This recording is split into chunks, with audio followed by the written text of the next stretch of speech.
로마서 4장. 그러면 육신상으로 우리의 조상인 아브라함이 무엇을 얻었다고 우리가 말할 수 있겠습니까?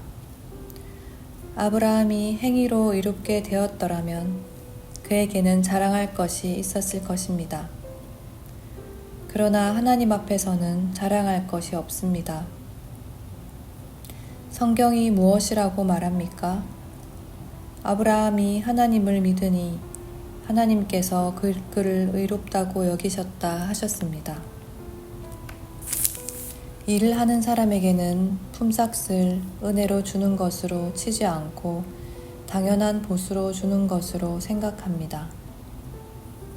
그러나 경건하지 못한 사람을 의롭다고 하시는 분을 믿는 사람은 비록 아무 공로가 없어도 그의 믿음이 의롭다고 인정을 받습니다. 그래서 행한 것이 없어도 하나님께서 의롭다고 여겨주시는 사람이 받을 복을 다윗도 다음과 같이 말하였습니다. 하나님께서 잘못을 용서해 주시고 죄를 덮어주신 사람은 복이 있다. 주님께서 죄 없다고 인정해 주실 사람은 복이 있다. 그러면 이러한 복은 할례를 받은 사람에게만 내리는 것입니까? 그렇지 않으면 할례를 받지 않은 사람에게도 내리는 것입니까? 우리는 앞에서 말하기를 하나님께서 아브라함의 믿음을 의로 여기셨다 하였습니다. 그러면 어떻게 아브라함이 그러한 인정을 받았습니까? 그가 할례를 받은 후에 그렇게 되었습니까? 그렇지 않으면 할례를 받기 전에 그렇게 되었습니까? 그것은 할례를 받은 후에 된 일이 아니라 할례를 받기 전에 된 일입니다. 아브라함이 할례라는 표를 받았는데 그것은 그가 할례를 받지 않은 상태에서 이미 얻은 믿음의 의를 확증하는 것이었습니다. 그래서 그는 할례를 받지 않고도 모든 사람의 조상이 되었으니 이것은 할례를 받지 않은 사람들도 의롭다는 인정을 받게 하려는 것이었습니다. 또 그는 할례를 받은 사람의 조상이 되기도 하였습니다. 다시 말하면 할례만을 받은 것이 아니라 또한 우리 조상 아브라함이 할례를 받지 않은 상태에서 걸어간 믿음의 발자취를 따라가는 사람들의 조상이 되었습니다. 아브라함이나 그 자손에게 주신 하나님의 약속, 곧 그들이 세상을 물려받을 상속자가 되리라는 것은 율법으로 말미암은 것이 아니라 믿음의 의로 말미암은 것입니다. 율법을 의지하는 사람들이 상속자가 된다면 믿음은 무의미한 것이 되고 약속은 헛된 것이 됩니다. 율법은 진노를 불러옵니다. 율법이 없는 곳에는 범법도 없습니다. 이런 까닭에 이 약속은 믿음에 근거한 것입니다. 그것은 하나님께서 아브라함에게 이 약속을 은혜로 주셔서 이것을 그의 모든 후손에게도 곧 율법으로 사는 사람들에게만이 아니라 아브라함이 지닌 믿음으로 사는 사람들에게도 보장하시려는 것입니다. 아브라함은 우리 모두의 조상입니다. 이것은 성경에 기록된 대로 내가 너를 많은 민족의 조상으로 세웠다 함과 같습니다.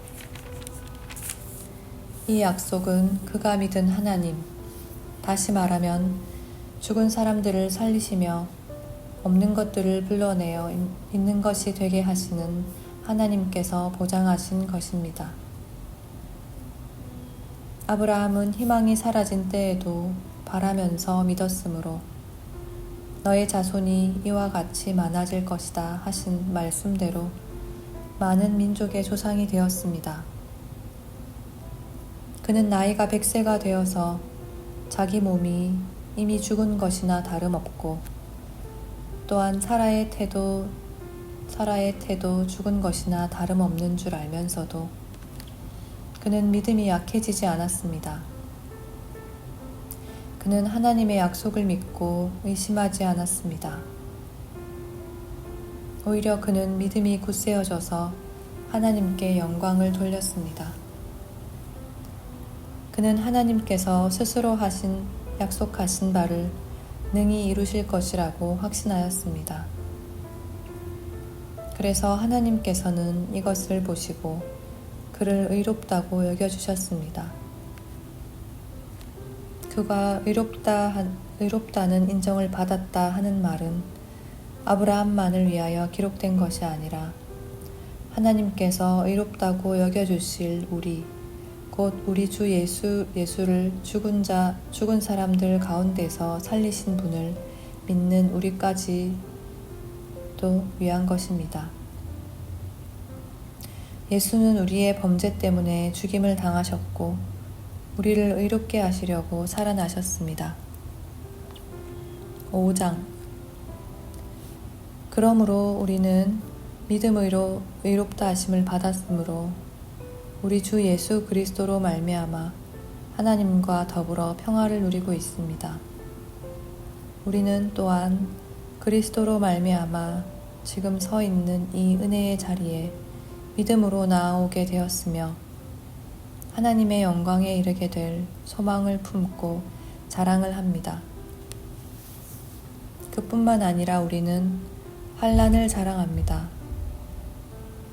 우리가 알기로 환난은 인내력을 낳고 인내력은 단련된 인격을 낳고 단련된 인격은 희망을 낳는 줄을 알고 있기 때문입니다.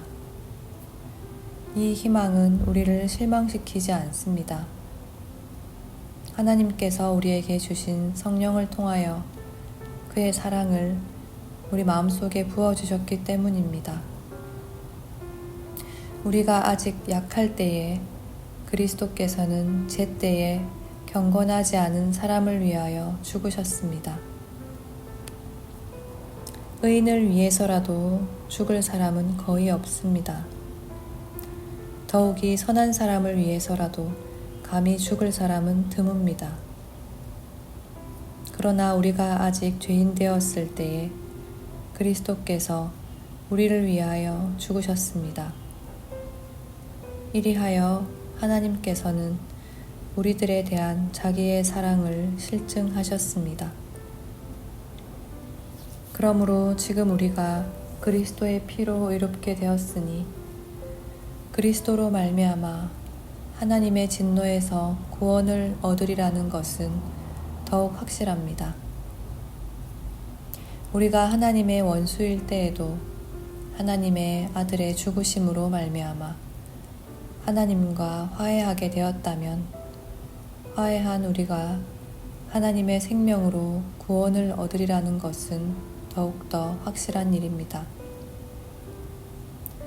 그뿐만 아니라 우리는 또한 우리 주 예수 그리스도로 말미암아 하나님을 자랑합니다. 우리는 지금 그로 말미암아 하나님과 화해를 하게 된 것입니다. 그러므로 한 사람으로 말미암아 죄가 세상에 들어왔고 또 그 죄로 말미암아 죽음이 들어온 것과 같이 모든 사람이 죄를 지었기 때문에 죽음이 모든 사람에게 이르게 되었습니다. 율법이 있기도 전에도 죄가 세상에 있었으나 율법이 없을 때에는 죄가 죄로 여겨지지 않았습니다.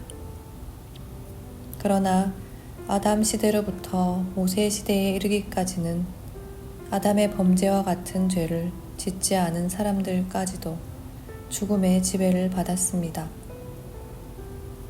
아담은 장차 오실 분의 모형이었습니다. 그러나 하나님께서 은혜를 베푸실 때에 생긴 일은 아담 한 사람이 범죄했을 때에 생긴 일과 같지 않습니다. 한 사람의 범죄로 많은 사람이 죽었으나 하나님의 은혜와 예수 그리스도 한 사람의 은혜로 말미암은 선물은 많은 사람에게 더욱더 넘쳐나게 되었습니다. 또한 하나님께서 주시는 선물은 한 사람의 범죄의 결과와 같지 않습니다. 한 범죄에서는 심판이 뒤따라와서 유죄 판결이 내려졌습니다마는 많은 범죄에서는 은혜가 뒤따라와서 무죄 선언이 내려졌습니다. 아담 한 사람의 범죄 때문에 그 한 사람으로 말미암아 죽음이 왕노릇하게 되었다면 넘치는 은혜와 의의 선물을 받는 사람들은 예수 그리스도 한 분으로 말미암아 생명 안에서 왕노릇하게 되리라는 것은 더욱 확실합니다. 그러니 한 사람의 범죄 행위 때문에 모든 사람이 유죄 판결을 받았는데 이제는 한 사람의 의로운 행위 때문에 모든 사람이 의롭다는 인정을 받아서 생명을 얻게 되었습니다. 한 사람이 순종하지 않음으로 말미암아 많은 사람이 죄인으로 판정을 받았는데 이제는 한 사람이 순종함으로 말미암아 많은 사람이 의인으로 판정을 받을 것입니다. 율법은 범죄를 증가시키려고 끼어 들어온 것입니다. 그러나 죄가 많은 곳에 은혜가 더욱 넘치게 되어 있습니다. 그것은 죄가 죽음으로 사람을 지배한 것과 같이 은혜가 의를 통하여 사람을 지배하여 우리 주 예수 그리스도로 말미암아 얻는 영원한 생명에 이르게 하려는 것입니다. 6장. 그러면 우리가 무엇이라고 말을 해야 하겠습니까? 은혜를 더하게 하려고 여전히 죄 가운데 머물러 있어야 하겠습니까? 그럴 수 없습니다. 우리는 죄에는 죽은 사람인데 어떻게 죄 가운데서 그대로 살 수 있겠습니까? 세례를 받아 그리스도 예수와 하나가 된 우리는 모두 세례를 받을 때에 그와 함께 죽었다는 것을 여러분은 알지 못합니까? 그러므로 우리는 세례를 통하여 그의 죽으심과 연합함으로써 그와 함께 묻혔던 것입니다. 그것은 그리스도께서 아버지의 영광으로 말미암아 죽은 사람들 가운데서 살아나신 것과 같이 우리도 또한 새 생명 안에서 살아가기 위함입니다. 우리가 그의 죽으심과 같은 죽음을 죽어서 그와 연합하는 사람이 되었으면 우리는 부활에 있어서 또한 그와 연합하는 사람이 될 것입니다. 우리의 옛 사람이 그리스도와 함께 십자가에 달려 죽은 것은 죄의 몸을 멸하여서 우리가 다시는 죄의 노예가 되지 않게 하려는 것임을 우리는 압니다. 죽은 사람은 이미 죄의 세력에서 해방되었습니다. 우리가 그리스도와 함께 죽었으면 그와 함께 우리도 또한 살아날 것임을 믿습니다. 우리가 알기로 그리스도께서는 죽은 사람들 가운데서 살아나셔서 다시는 죽지 않으시며 다시는 죽음이 그를 지배하지 못합니다. 그리스도께서 죽으신 죽음은 죄에 대해서 단번에 죽으신 것이요 그분이 사시는 삶은 하나님을 위하여 사시는 것입니다. 이와 같이 여러분도 죄에 대해서는 죽은 사람이요 하나님을 위해서는 그리스도 예수 안에서 살고 있는 사람이라는 것을 알아야 합니다. 그러므로 여러분은 죄가 여러분의 죽을 몸을 지배하지 못하게 해서 여러분이 몸의 정욕에 굴복하는 일이 없도록 하십시오.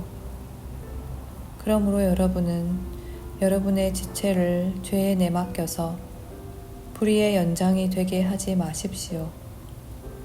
오히려 여러분은 죽은 사람들 가운데서 살아난 사람답게 여러분을 하나님께 바치고 여러분의 지체를 의의 연장으로 하나님께 바치십시오. 여러분은 율법 아래 있지 않고 은혜 아래 있으므로 죄가 여러분을 다스릴 수 없을 것입니다. 그러면 어떻게 해야 하겠습니까? 우리가 율법 아래 있지 않고 은혜 아래 있다고 해서 마음 놓고 죄를 짓자는 말입니까? 그럴 수 없습니다. 여러분이 아무에게나 자기를 종으로 내맡겨서 복종하게 하면 여러분은 여러분이 복종하는 그 사람의 종이 되는 것임을 알지 못합니까? 여러분은 죄의 종이 되어 죽음에 이르거나 아니면 순종의 종이 되어 의에 이르거나 하는 것입니다. 그러나 하나님께 감사하는 것은 여러분이 전에는 죄의 종이었으나 이제 여러분은 전에 받은 교훈의 본에 마음으로부터 순종함으로써 죄에서 해방을 받아서 의의 종이 된 것입니다. 여러분의 이해력이 미약하므로 내가 사람의 방식으로 말하겠습니다. 여러분이 전에는 자기 지체를 더러움과 불법의 종으로 내맡겨서 불법에 빠져 있었지만 이제는 여러분의 지체를 의의 종으로 바쳐서 거룩함에 이르도록 하십시오. 여러분이 죄의 종일 때에는 의에 얽매이지 않았습니다. 여러분은 그때에 무슨 열매를 거두었습니까? 이제 와서 여러분이 그러한 생활을 부끄러워하지만은 그러한 생활의 마지막은 죽음입니다. 이제 여러분은 죄에서 해방을 받고 하나님의 종이 되어서 거룩함에 이르는 삶의 열매를 맺고 있습니다. 그 마지막은 영원한 생명입니다. 죄의 삭은 죽음이요 하나님의 선물은 우리 주 예수 그리스도 안에서 누리는 영원한 생명입니다. 아멘.